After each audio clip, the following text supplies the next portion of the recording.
Gaias. Ok. Sejam bem-vindos a mais um novo vídeo aqui do canal, como é que vocês estão? Vamos adressar o elefante na sala, que é isto. Ok? Como vocês podem ver no título, o vídeo que eu vos trago cá hoje e que eu vos quero trazer cá hoje é alguns dos meus livros favoritos de sempre, ou os meus mais recentes, não é mais recentes favoritos, mas esta lista tem uns sólidos 6, 5 lugares lá em cima que estão sempre, que são sempre os mesmos, e depois há alguns que vão variando. Portanto, eu decidi trazer cá o que eu acho que hoje é a minha lista inteira de favoritos. Não é inteira, porque não estão cá todos, acho eu, porque a minha memória é sempre péssima, mas estão cá 1, 2, 3, 4, 5, 6. Escolhi 13 livros então para ficar a falar sobre eles. Alguns é vibes, outros realmente têm uma explicação mais a fundo, mas eu também queria trazer este vídeo para aqui para vocês me conhecerem um bocadinho melhor e um bocadinho mais o meu gosto literário, porque eu acho que este top 13 dá para perceber o meu, o meu gosto literário no geral, porque eu tenho às vezes partes do meu ano em que eu estou só a ler romance e estou fixada em romance e o meu hiperfoco é romance, e depois tenho partes do meu ano em que eu estou só a ler terror e o meu hiperfoco é só terror, e então eu sinto que está aqui bem. Estou aqui eu, se fosse livros, era isto, ok? E antes de começar eu a falar sobre livros, não se esqueçam de subscrever, deixar like, comentar se vocês quiserem. Caso não queiram comentar, podem mandar mensagem. Portanto, vamos então começar, senão este vídeo vai ficar gigante e eu estou muito entusiasmada porque eu adoro falar sobre os livros que eu não gostei. Eu adoro. Uma pessoa está sempre mais com os feelings mais alterados quando uma pessoa não gostou nada de um livro, uma pessoa tem muito mais argumentos, uma pessoa está muito mais enraivecida e a review tende a levar isso, não é review, mas tipo, a minha opinião quando eu estou a falar sobre esse livro tende a ficar um pouco mais emotiva, porque estou ali cheia de raiva, mas eu adoro falar sobre livros que eu amei e sobre os meus livros favoritos sempre, porque eu quero evangelizar toda a gente, para toda a gente ler estes livros, para toda a gente adorar da mesma maneira que eu adorei estes livros, estão a perceber? Portanto, considerem-se evangelizados com este vídeo, porque eu quero muito que vocês experimentem qualquer que seja destes livros. Eu tenho aqui bué de géneros, portanto, se vocês não gostam do género, têm outro completamente diferente. Por isso, vamos então começar com o primeiro deste monte. Isto vai ser sem ordem nenhuma específica, porque eu só tirei e meti cá. E digamos que eu não consigo escolher um livro favorito. Eu dependo muito do meu ano, depende muito do meu dia. Há livros que eu às vezes considero que são o meu favorito sempre, e há um que eu considero que é o meu favorito sempre, mas depois eu penso, tipo, mas eu também gosto tanto dos outros, portanto, eu não consigo escolher, tipo, o primeiro, o meu top 1, eu não consigo escolher. Mas consigo escolher o meu top 4, talvez. E eu depois, não, quando falar deles, eu vou-vos dizer quais é que são. Ou se calhar no final, se calhar é melhor no final eu falo-vos qual é que é o meu top 4. Portanto, vamos então começar. Temos aqui o Tom Lake, da Anne Patchett. Eu andei numa fase, há 2 anos, acho eu, em que eu andava obcecadíssima por Anne Patchett e por Anne Napolitano. Mas não é que meio que morreu, mas eu não tenho visto nenhum lançamentos delas e eu também já não leio tanto desse tipo de livro. Quer dizer, não é que já não leio tanto, eu tenho interesse em ler, simplesmente eu acho que antes lia muito mais só desse género e agora abri um pouco mais os meus horizontes e leio géneros literários mais diferentes. Mas no Tom Lake nós temos uma narrativa super, super calma, super, super chill, que nós temos a nossa personagem principal, a nossa mãe. Temos a nossa personagem principal, que ela, no presente, ela está casada, ela tem uma quinta de cerejas, não estou em erro.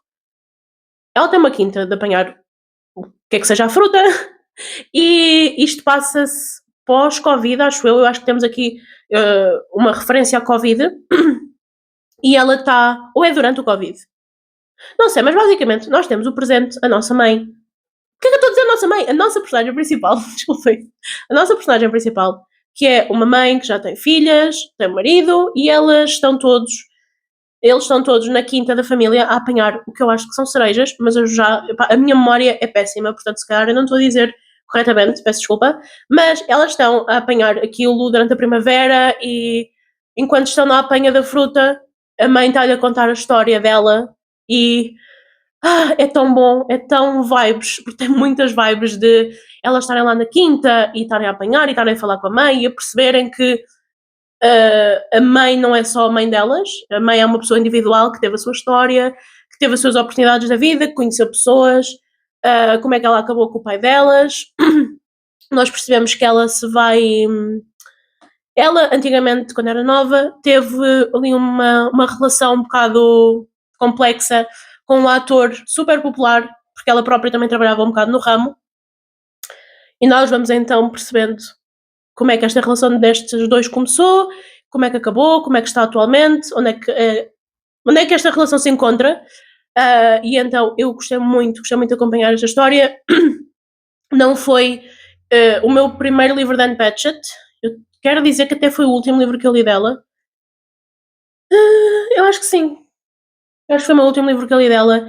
Eu vejo muita gente a dizer que, pá, neste livro não se passa nada e, tipo, não há nada a acontecer no plot. E eu entendo, porque realmente eu consigo perceber, tipo, não há grande coisa a acontecer no plot, mas eu adoro histórias assim, eu adoro histórias que não acontece nada. Eu prefiro muito mais uma história em que não aconteça nada do que propriamente uma história que, por exemplo, eu tive muita dificuldade em não me aborrecer a ler o The Will of the Many, porque eu sinto que é uma narrativa só com ação, e aborrece-me imenso quando é narrativa só com ação, e eu, lá está, prefiro muito mais às vezes, ou grande parte do tempo, eu prefiro muito mais uma coisa assim, uma coisa mais parada. Se bem que eu não acho que este livro seja de todo parado. Só que eu entendo, se vocês estão à procura de um livro tipo super cheio de ação, não é este. Mas eu gostei muito. Será que eu meto aqui? Aqui não dá para ver, mas está safe. Acho que sim. Eu estou paranoica porque eu já gravei muitas vezes em que o microfone se desligou e ficou sem bateria, então fico um bocado paranoica. Mas passando para um romance erótico, um romance básico, clichê, da Queen herself, Ellie Hazelwood, e então tenho Not in Love. Este livro é o básico de. Para quem já conhece a Ellie Hazelwood, continua a ser um bocado o básico da Ellie Hazelwood. Temos dois rivais, não é académicos, mas dois rivais de duas empresas diferentes. Eu já não sei se também são cientistas ou alguma. Eu acho que são alguma coisa ligada com as ciências, porque são sempre, não é? Mas já não me lembro que tipo de ciência que é. Nós basicamente temos a nossa personagem principal, que ela é uma rapariga, uma mulher que trabalha numa empresa mais pequena, e depois nós temos o nosso personagem principal, que ele trabalha e é meio chefe, meio dono, já não me lembro bem, de uma empresa maior do que a outra empresa, e quer comprar a empresa onde a nossa personagem feminina trabalha, e nós vemos que eles se vão relacionar antes de saberem que ambos trabalham em empresas rivais. Eles vão se relacionar, vão ter tipo uma espécie de one night stand que se depois vai prolongar sem ser só um one night stand, vai ser várias night stands.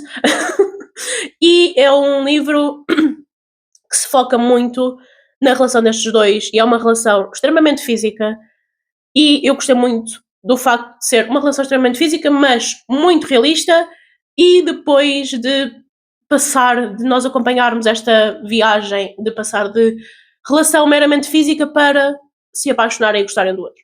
Achei muito bom, achei muito entertaining, adorei a escrita das cenas sexuais aqui, porque eu já falei isto várias vezes, eu no geral às vezes sinto que as cenas sexuais em romances às vezes não combinam com os personagens em si, parecem cenas completamente aleatórias que caíram ali de paraquedas na narrativa, e estas aqui, apesar de poderem não ser as cenas mais sensuais, as cenas mais intensas de sempre, eu acho que, lá está, eu acho que é isso que faz com que o livro ganhe, porque na vida real também nem todas as relações vão ser super intensas e super incríveis e as melhores coisas da vossa vida. Não. Há relações que vocês vão ter que vão ser só, ok, vão ser só, que tipo, não vão ser nada de especial e está tudo ok, é completamente normal. E eu adorei este livro por isso, também gostei muito do casal e gostei muito da química entre os dois. É daqueles livros que eu não gosto de ouvir críticas negativas, porque há imensa gente que odeia este livro, há imensa gente que odeia a nossa personagem feminina, eu não percebo porquê, não consigo entender, eu acho que faz super sentido, portanto eu não aceito críticas com isso. Não aceito, não quero aceitar, e eu adoro esta capa. Adoro esta capa, para mim, este aqui é o melhor livro da Ellie Hazelwood, sem discussão, eu amei. Depois tenho outro romance, é lá, isto vai ser só romances, podia ter dividido isto um bocadinho melhor, mas é o romance da Cara Bastone, o Promise Me Sunshine, que é um dos meus livros favoritos do ano passado, porque é o meu romance favorito do ano passado, um dos meus livros favoritos do ano passado também, mas ele é tão lá está, eu preciso que os meus romances sejam realistas, independentemente de serem comédias românticas, independentemente de serem romances eróticos ou romances só, ponto. Eu preciso que os meus romances sejam realistas e eu acho que tanto este como o da Alias ou outro são ambos romances realistas, romances diferentes. Este aqui é um romance dito normal, ele não tem cenas, ele não é um romance erótico de todo e eu nem me lembro se tem muitas cenas explícitas, eu acho que não. Mas aqui nós temos a nossa personagem feminina principal em que ela está a passar por um luto da melhor amiga e ela não está a lidar nada bem com isso, ela está completamente em negação e completamente numa fase que ela está um bocado sem rumo na vida e ela consegue um trabalho a tomar conta de uma criança e ela depois vai-se começar a ficar amiga do tio dessa criança que também está a tentar passar mais tempo com a irmã e a filha da irmã, a criança. E é muito, muito fofo. Eu adorei, adorei. É um romance que tem as suas partes clichês, tem as suas partes fofinhas, mas tem sobretudo partes em que ambas as personagens estão a ajudar mutuamente a passar por um momento traumático ou por um período mais difícil da vida de ambos, e é muito, muito fofo. E ao mesmo tempo é um bocado triste, porque isto depois tem passagens um bocado duras, tendo em conta o contexto do livro. Eu acho que são passagens um bocado duras sobre o luto e nós também percebemos um bocadinho mais, porque isto intercala nos capítulos, com capítulos em que a nossa personagem principal está com a melhor amiga morreu de cancro, e ela era super fã de K-pop, e eu acho que também tenho um bocado disso. Também foi por causa disso que eu gostei mais do livro, porque eu também sou uma grande fã de K-pop, e eu percebo, apesar de ser uma coisa super parasocial e ser uma coisa intencionalmente parasocial para dar retorno às companhias de K-pop, eu percebo o quão o K-pop e o quão tudo o que está interligado com o K-pop consegue ajudar pessoas, mesmo que seja uma coisa manufaturada, mesmo que seja uma coisa completamente capitalista, às vezes funciona e às vezes estão lá para as pessoas quando as pessoas estão sozinhas e estão mais desamparadas na vida. E então aqui foi o caso e eu adorei isto, adorei, ele é mesmo perfeito. E vocês sabem que eu não gosto quando os livros têm crianças, e este aqui tem crianças, mas ao mesmo tempo o livro é tão bom e a narrativa é tão boa que eu não senti que fosse tipo irritante, sabem? Que por vezes eu sinto que as crianças em livros conseguem ser. Há dois tipos de crianças em livros que eu não gosto, que é ou a criança demasiado irritante, que pode ou não ser uma criança normal, as crianças são irritantes, é o que é, mas há uma especial que me irrita, que é crianças que são demasiado adultas e que claramente o autor ou a autora que está a escrever o livro não sabe escrever crianças e escreve como se elas fossem super inteligentes e super eloquentes a falar. E eu, tipo, isto não parece nada uma criança, isto parece só uma pessoa adulta, só que supostamente ela tem que ter 7, 8 anos e não está a fazer sentido nenhum. Não sei. Ok. Vamos adressar isto. Vamos falar sobre Boys of Tommen, por amor de Deus. Porque eu até me sinto mal a trazer este livro para aqui, porque eu sinto que eu sou.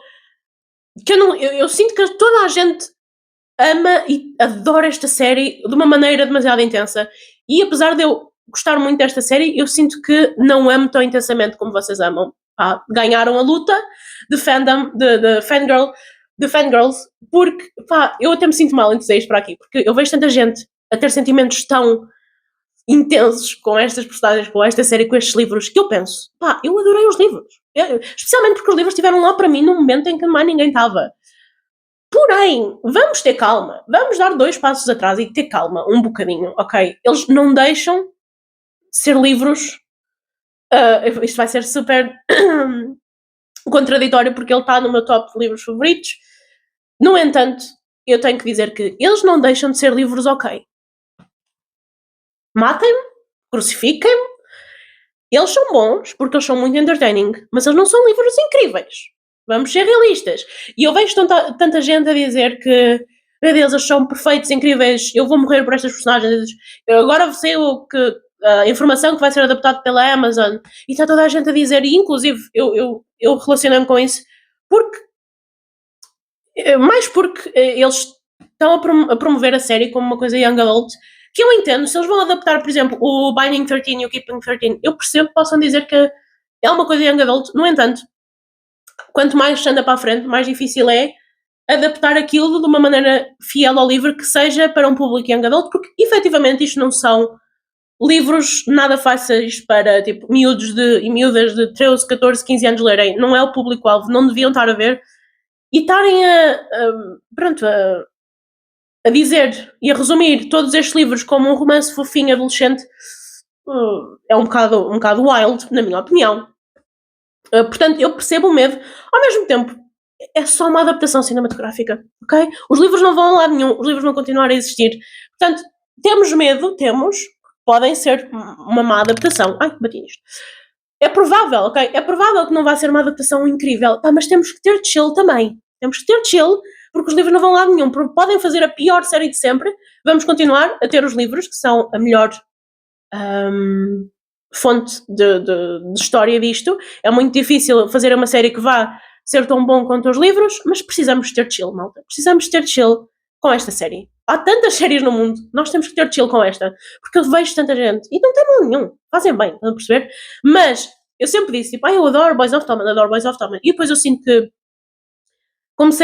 as pessoas que eu seguia começaram a ler também, e começaram a ter sentimentos, tipo, o triplo mais intensos do que eu, e agora eu sinto que sou uma fake fan, pronto.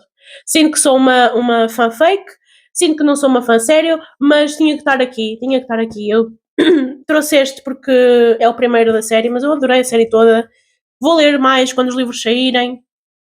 No entanto, não é, por exemplo, entre aqueles. Eu estou a comparar aqueles três, porque são ambos romances, são ambos muito famosos no BookTok e, e têm os três mais ou menos o mesmo público-alvo. Eu gosto muito mais do Not in Love e do Promise Me Sunshine do que gosto de Boys of Tommen. É só para pôr out there isso. No entanto, eu tinha que trazer para aqui mais por aquilo que me fez sentir e por aquilo que me ajudou a passar do que propriamente por ser uma coisa incrível. Por favor, não me cancelem. Mas, continuando, e acho que agora já não tenho nenhum romance. Não, com muita pena minha. Mas, continuando para o Rebecca, da Daphne du Maurier. Eu não achei que fosse amar este livro. Eu juro, eu não achei que ia amar este livro. Eu tinha umas expectativas muito na terra para este livro. Eu sabia que, ok, é provável que eu vá gostar, mas será que eu vou continuar a pensar nele durante os próximos meses depois de o ler? E a resposta é sim. E eu ainda não parei de pensar neste livro. Eu não sei porque. Eu já o li no ano passado. Sim, eu já o li no ano passado, no final do ano passado, mas still no ano passado. Eu não consigo parar de pensar neste livro. É de uma maneira que eu não sei porque este livro tem vivido na minha cabeça rent-free há imensas semanas, imensos dias, imensos meses, e então eu acho que fazia sentido trazê-lo para aqui. Ele é um clássico de 1930, acho eu, mas o inglês é super acessível e vocês também têm em português. Eu também tenho a edição em português, só que eu amo estas edições e eu odeio a edição em português. Nós temos aqui esta nossa personagem principal, a nossa rapariga, que ela não tem o melhor background, e então ela trabalha mais ou menos como secretária de uma mulher rica, e elas estão de férias no Mónaco, acho eu, Monte Carlo, qualquer coisa assim, numa região super rica, e ela lá encontra um homem, conhece um homem um bocado mais velho, que é das poucas pessoas que lhe mostra simpatia, é das poucas pessoas que demonstra algum interesse por ela, e eles vão começar a ter uma relação ali naquele período de férias, só que a chefe dela, a mulher rica, ela é extremamente dura com ela é extremamente ela quer basicamente que este homem se case não com esta rapariga, mas com uma sobrinha dela, acho eu, se não estou em erro. Lá está, mais uma vez, a minha memória não é boa. E este homem vai demonstrar muito interesse com esta rapariga, e eles no final, isto é muito cedo no livro, mas basicamente no final dessas férias, a mulher chefe começa a reparar que a empregada, a secretária, está a ter ali uma cena com este ricalhaço, e ela pensa tipo, não, eu vou-te mandar para Nova Iorque, vou-te cambiar para Nova Iorque, vais trabalhar para lá, e ela entra em pânico porque ela não se quer afastar deste homem, e basicamente ela vai correr em busca deste homem para lhe dizer tipo, eu vou-me embora, eu vou ter que ir embora, e ele do tipo, não, tu vais-te casar comigo, vamos nos casar, eu vou levar-te para a minha mansão e tu vais ser a minha mulher e caga para a tua chefe. E ela vai para a mansão, caga para a chefe, e depois ela vai perceber que quer dizer, ela já sabia que ele tinha sido casado e a mulher tinha morrido, e ele estava a passar por esse período de luto muito doloroso, e basicamente a ex-mulher dele, a viúva, a mulher que morreu, não é a mulher que morreu era a Rebecca, dei o nome. E basicamente ele vai se casar com esta rapariga nova, vai levá-la para casa e pronto, coisas vão acontecer, ela vai viver a vida dela lá. É muito uma atmosfera gótica que eu adorei. É uma atmosfera gótica, é aquele tipo de casa assombrada, mas sem a parte da assombração. É o que eu posso dizer sobre este livro. Eu amei, amei, e eu não consigo parar de pensar nele. E não sei, quando acabei de ler, eu não dava nada por ele, efetivamente, não dava mesmo nada. E agora estou tipo obcecada com ele. Mas adorei aquela edição. Em seguida tenho. Em seguida tenho.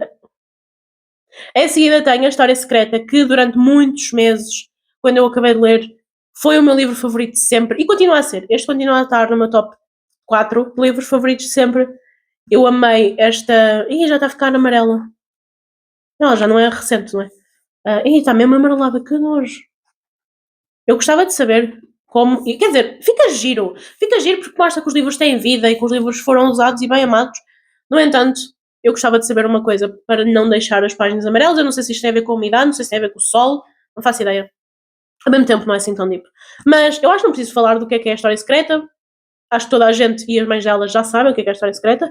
No entanto, para quem não sabe, assim muito resumidamente, o livro abre com um grupo de estudantes que são amigos, mais ou menos amigos, que um deles morreu e nós sabemos logo na primeira página que os outros amigos do grupo mataram aquele colega.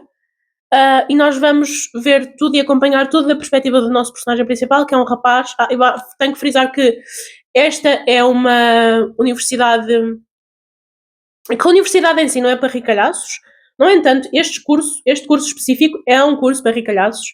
É um curso extremamente. Que nem toda a gente entra para lá, tu tens que ter um bom background, tens que cair nas graças do professor, e então é uma coisa muito só para um grupo específico de pessoas. E o nosso personagem principal não só não vem de um background ricalhaço, como ele não tem os melhores connects no meio, mas somehow ele vai lá parar dentro. E então ele vai se dar com pessoas que não têm a mesma vida do que ele, não têm o mesmo dinheiro do que ele, não têm as mesmas conexões no meio do que ele. E nós vamos ver tudo isto e vamos chegar ao ponto em que percebemos como é que este homicídio acontece e vamos depois perceber o que é que se vem depois desse homicídio, frisando que isto não é um thriller, isto não é um policial, portanto não vão à espera de que seja do tipo deixa-me ver como é que se deu este crime. Tipo, o crime é o início da narrativa, literalmente, porque é o que começa o livro. Depois tu vais. O crime começa, desculpa. O livro começa com isso, do crime, mas depois nós vamos para trás no tempo e depois, a meio do livro, dá-se o crime e depois continua-se pós-crime. Lá está. Isto não é um vamos ver quem é que matou este, isto não é um vamos ver porque é que mataram este. O crime é a coisa menos importante neste livro, simplesmente dá ali um impulso à narrativa e dá o início à narrativa. Mas não é. Quer dizer, é importante, mas não é importante como se fosse um policial ou como se fosse um thriller. Portanto, eu acho que muitas das pessoas entram para este livro a pensar isso e a pensar que isso é que é o ponto deste livro e não é, de todo. Portanto, tenham isso em atenção, porque se vocês vão com esse mindset, não vão gostar do livro. É o que eu tenho a dizer. Eu já vi muita gente a odiar o livro porque não fica a entender, tipo, oh meu Deus, mas isto, eu já sei quem é que matou, porque é que isto é uma seca. E não é uma seca, é muito bom. Especialmente, eu adoro a escrita da Dona Tarte e tenho muitas saudades de ler coisas dela, mas ela nunca mais lançou nada, infelizmente. Em seguida tenho O Filho da Mãe, do Hugo Gonçalves, que é um livro de não-ficção, o único livro que eu ainda li do autor até agora, e este livro marcou-me muito no ano passado, porque é um livro muito relatable para mim, no sentido da perda e no sentido do luto, apesar de serem experiências completamente diferentes, em certa parte, a minha vida e a vida do Hugo Gonçalves não têm nada a ver, no entanto, a parte do luto, como ele descreve o luto, como ele descreve essa cena, é muito relatable e eu gostei muito, senti-me muito vista, senti-me muito validada, senti que os meus sentimentos foram muito validados. Não há muito que eu possa dizer, basicamente é um livro de não ficção onde o Gonçalves conta um bocado do que é que foi perder a mãe para o cancro, quando ele era muito novo, e de como isso o impactou durante o resto da vida toda dele até ao presente. Ele também tem um livro de não ficção que é O Filho do Pai, que é a contar um bocado da experiência de vida com o pai dele e como isso também o moldou enquanto pessoa, enquanto homem. Mas eu ainda não li esse, só li este, e eu amei este livro, eu acho que vai ser sempre o meu livro favorito do autor, mesmo depois de eu ler mais não ficção e mesmo depois de eu ler mais ficção dele. Depois tenho o Pachinko da Min-Jin Lee, que foi um dos meus livros favoritos da vida de sempre, durante muito tempo também. Está ali também no meu top 4, juntamente com o The Secret History. Este livro é tão, tão bom. Eu não consigo pensar muito neste livro sem chorar, porque ele é mesmo incrível. Ele é uma ficção histórica, ele passa-se durante imensos anos, começa ali mais ou menos em 1930 e depois vai até à atualidade. Nós acompanhamos uma mulher que ao início ela é uma adolescente e depois no final é uma velhota, mas basicamente nós acompanhamos a Sunja. Ela é coreana e inicialmente a narrativa começa quando já está a acontecer o Japão a mandar, que invadiu a Coreia e já está a governar a Coreia. E nós basicamente nós temos a Sunja, que ela é uma miúda pobre, que ela vai se meter com um gajo ricalhaço, um gajo mais velho, vai engravidar e esse gajo tipo, põe-se, não quer saber, vá. E ela fica um bocado desamparada, ela decide se casar com um rapaz e ambos tinham conhecimento que ela já estava grávida e que não era dele. Eles casam-se e vão para o Japão ter com a família dele. E basicamente nós acompanhamos a vida da Sunja com o marido, com a família do marido, acompanhamos a luta que uma imigrante coreana passou no Japão, naqueles anos de antigamente. Vamos acompanhar basicamente o trajeto de vida todo da Sunja e da família dela. Vamos acompanhar os filhos, vamos acompanhar os netos. Eu recomendo também muito, depois de lerem o livro, verem a série na Netflix, não, na Apple TV, acho eu. Porque, apesar de não ser, de eu gostar mais do livro e de eu achar que eu não adorei os saltos temporais na série, eu percebo porque é que está assim, percebo porque é que há tantos saltos temporais. No entanto, a minha geração menos favorita, por assim dizer, é a geração dos netos. Achei que foi menos interessante, ou seja, a mais desinteressante.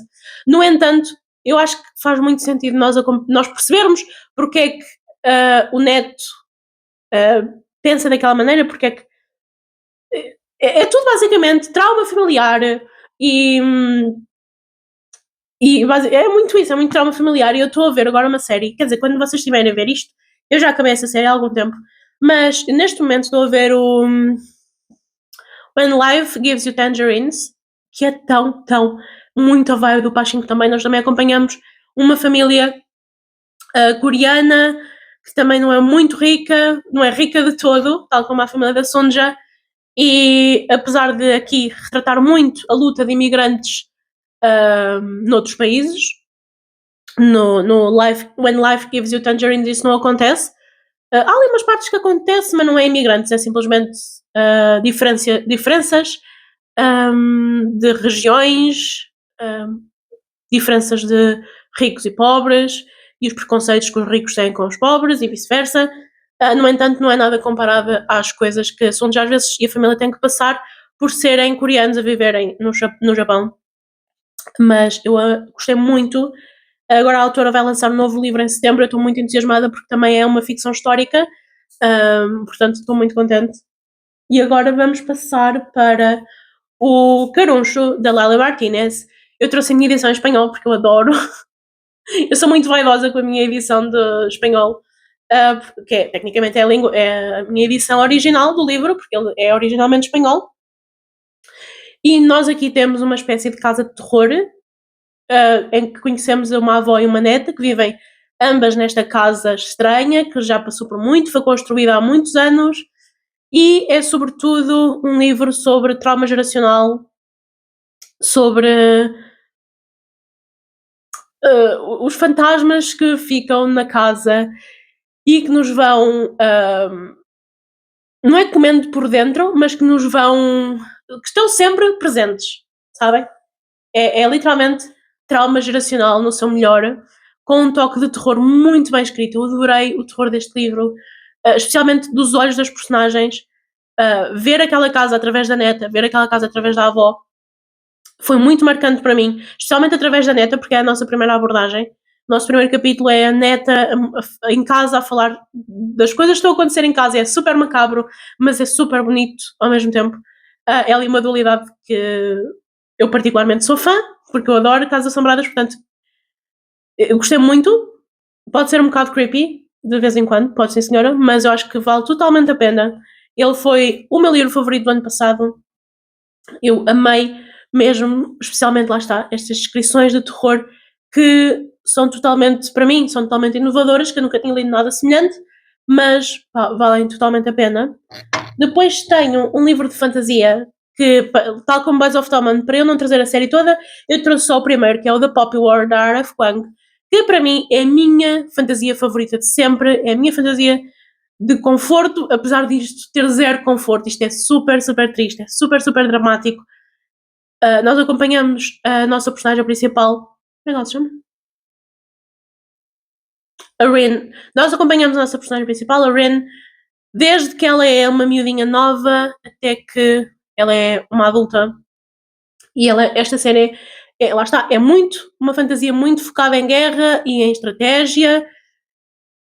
E retrata coisas do nosso mundo atual de uma maneira fantástica e de uma maneira mágica, mas não deixa de ser triste e não deixa de ser uma fantasia que nos põe imenso a pensar, porque não há propriamente uma personagem boa, uma personagem má. Mesmo a nossa personagem principal, ela não é propriamente likeable. Eu sinto que muita gente não gosta dela e que muita gente a adora. Eu estou ali no meio, eu percebo que às vezes eu não consigo gostar dela, e outras vezes outras vezes não, a maior parte das vezes eu tenho uma empatia imensa por ela, porque nós acompanhamos desde literalmente o início da vida dela, quando ela é uma pré-adolescente, e nós percebemos por tudo o que ela passa, e então é muito mais fácil de branquear as ações mais más dela, quando nós sabemos tudo o que está por trás e porque é que ela está a tomar aquela decisão.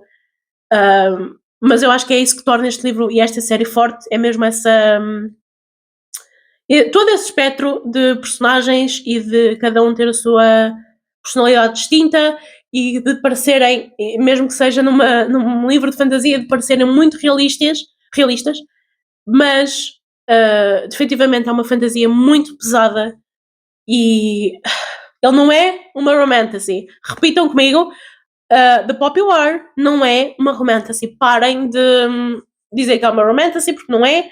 Não que o género de romantasy seja inferior ao género de fantasia, high fantasy. Não sei se isto é sequer considerado uma high fantasy, mas as pessoas assim só vão a engano, porque isto não tem romance. Quer dizer, isto tem romance, mas o romance não é de romantasy e o romance não. É muito difícil falar deste livro sem dar spoilers, mas basicamente o romance é uma consequência. O romance não está lá para embelezar a história, o romance é uma consequência da vida das personagens. Não sei se foi muito esclarecedor, eu acho que não, mas leiam, ok? Leiam porque não se vão arrepender, é incrível. Já estamos a chegar à reta final. Temos então o The Little Stranger, da Sarah Waters, que também foi um dos meus livros favoritos do ano passado. Estou farta de dizer isto, mas foi. Ele é uma ficção histórica passada a seguir à Segunda Guerra Mundial, pouco a seguir da Segunda Guerra Mundial. Nós temos o nosso personagem principal, que é um médico na casa dos 40, 50 anos, em que ele durante algum tempo na sua infância viveu nesta vila e depois ele saiu, quando coisas na vida dele aconteceram, ele saiu dessa vila e agora retornou lá para ser médico de uma família específica, que vive numa casa específica, na qual a mãe deste personagem principal já trabalhou quando ele era criança, e nós vamos ver basicamente este livro a ser belissimamente escrito, a ter capítulos bastante grandes, mas a valer totalmente a pena. Nós chegamos ao final e para mim, eu não vou dizer obviamente, mas eu acho que sublinhei. Está aqui sublinhado. Eu não vou dizer o último parágrafo, porque é literalmente. Não é spoiler, mas é spoiler. Mas basicamente tem o melhor final de sempre. Eu fico sempre de queixo caído e fico sempre arrepiada quando leio isto. Bem, ou quando leio isto, porque foi realmente uma coisa genial. Para mim é um livro genial, especialmente para quem gosta deste género de livros de terror com casas assombradas, mas não é que não gosta, mas que o ponto principal não é tipo sustos, terror só porque sim, mas que gostam realmente tipo, de terror um bocado gótico, de terror que faça sentido. Aqui nós temos muito há sempre uma questão no ar que é: será que esta casa está mesmo assombrada? Será que não? E pode ser uma teoria que quem lê pode fazer. Eu tenho a minha teoria do que é, porque eu acho que não é bem uma. Eu acho que o final deixa as coisas bastante explicadas. Lá está, por isso é que eu gosto tanto do final e do capítulo, do parágrafo final. Eu acho que deixa as coisas bastante explicadas e uma coisa bastante fechada. No entanto, pode dar sempre aso para discussão e é sempre muito interessante. Mas é definitivamente um livro que demora a acontecer, mas que vale totalmente a pena. Ele é um bocado lento, mas faz tudo parte. Eu gostei muito. E agora temos. Peraí. Ok. E agora temos um dos meus livros também favoritos de sempre. Eu acho que este livro. Eu não quero estar a fazer julgamentos demasiado cedo, mas eu acho que este livro vai ser e é o meu livro favorito de sempre. E o livro em questão é o Maldição de Hill House, da Shirley Jackson. Eu amo este livro como eu amo poucas pessoas. Eu amo este livro com toda a minha força. Eu adoro este livro. Inclusive, eu tenho alguns por ali, uma edição especial, mas eu quis trazer esta porque eu li efetivamente inicialmente em português, portanto acho que fazia mais sentido. E porque eu gosto muito das nossas edições em português da Shirley Jackson, da Cavalo de Ferro. Este livro sei lá, é tudo tão. E todos os livros da Shirley Jackson, sinto que isto vai ser completamente do Lulu e vai ser completamente um bocado ridículo, eu percebo, mas eu sinto que todos os livros da Shirley Jackson que eu li até agora de ficção, somehow foram escritos para mim naquela altura específica da minha vida. E eu posso, por exemplo, falar do The Bird's Nest, que eu li há pouco tempo, quer dizer, não foi assim há tão pouco tempo, mas estes eu já li há mais tempo. E eu senti que aquele livro, naquela altura, para mim, fez totalmente sentido, sabem? E eu acho que também aconteceu isto com A Maldição de Hill House, ou The Hunting of Hill House, e também com o Sempre Vivemos num Castelo. Eu amei este livro. Ele basicamente conta-nos a história de 5 personagens que vão passar uma semana ou algum tempo a uma casa no meio das montinhas, no meio das montanhas, que não é no meio das montanhas, mas é literalmente no meio das montanhas, tipo um vale de montanhas. É uma casa na Hill, é Hill House. Acho que está autoexplicativo, mas eles vão lá, cada um vai com um motivo diferente. Nós temos o professor que vai estudar os fenómenos paranormais em Hill House, e nós temos a nossa personagem principal, que é a Eleanor, que ela vai porque ela não tem propriamente uma melhor alternativa do que isto, e ela precisa de dar um rumo à sua vida e precisa de ter um objetivo de vida. E eu não quero contar muito da história, porque ir às cegas é o melhor, com todas as histórias praticamente, mas com esta em específico vão só com as vibes de Casa Assombrada, vão só com as vibes de solidão, de terror, muito, muito, muito inteligente. Leiam A Maldição da Hill House, por favor. Eu posso dizer, à boca cheia, que é o meu livro favorito da vida. E eu também gosto muito do Pachinko, eu também gosto muito da História Secreta, mas este aqui está sempre lá, ok? Está sempre lá para mim. Eu tenho uma grande obsessão com a Shirley Jackson, é uma das minhas autoras favoritas. Tenho uma obsessão muito específica com A Maldição da Hill House. Mas estamos a chegar ao fim Estamos a chegar ao fim com o último livro, que também é o meu último livro no meu top 4. Eu já vos vou dizer qual é que é o meu top 4, apesar de eu já ter dito. Mas em último temos o Normal People, da Sally Rooney. Eu amo Sally Rooney. Sally Rooney é daquelas autoras que eu comecei a ler quando comecei novamente a ler a sério, e que, ao contrário da maior parte dos autores e dos autores que eu comecei a ler nessa altura e agora já não tenho tanto interesse, eu permaneço com super interesse em ler novos livros da Sally Rooney, e permaneço com muita vontade de reler, por exemplo, Normal People. Eu já reli e eu choro sempre tanto. Apesar de não ser um livro super emotivo, tipo sempre, não é constantemente emotivo, há muitas cenas neste livro que são só a vida a acontecer, mas eu não sei porque eu tenho uma relação muito emocional com este livro. Acho que é muito a maneira como está escrita casa super bem com o tipo de mensagem, com o tipo de história que a Sally Rooney quer passar. Acho que as personagens são perfeitas, tanto a Marianne como o Connell são perfeitas e eu também gostei muito da série, mas o livro vai ser sempre o livro, sabem? O livro vai ser sempre o livro, apesar de eu amar o cast das personagens principais na série. Ai, o livro é incrível, eu choro tanto! E eu não sei porquê, eu não faço ideia porquê, mas é uma relação muito emocional com este livro. Desde que eu o li até agora, até ao presente, eu sinto que se eu reler este livro, tipo, só algumas páginas aleatórias, eu vou me emocionar. Nem estou a gozar. Eu gostava de estar a gozar, não estou, eu não sei porquê. Mas pronto, basicamente, o meu top 4.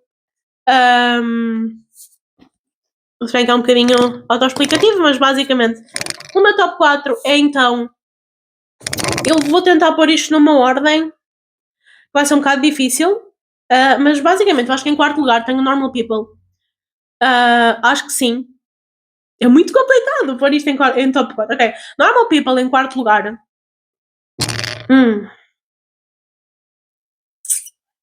The Secret History em terceiro. Ok. História Secreta em terceiro da Donna Tartt. Em segundo lugar, Pachinko, da Min Lee. E em primeiro lugar, A Maldição de Hill House, da Shirley Jackson.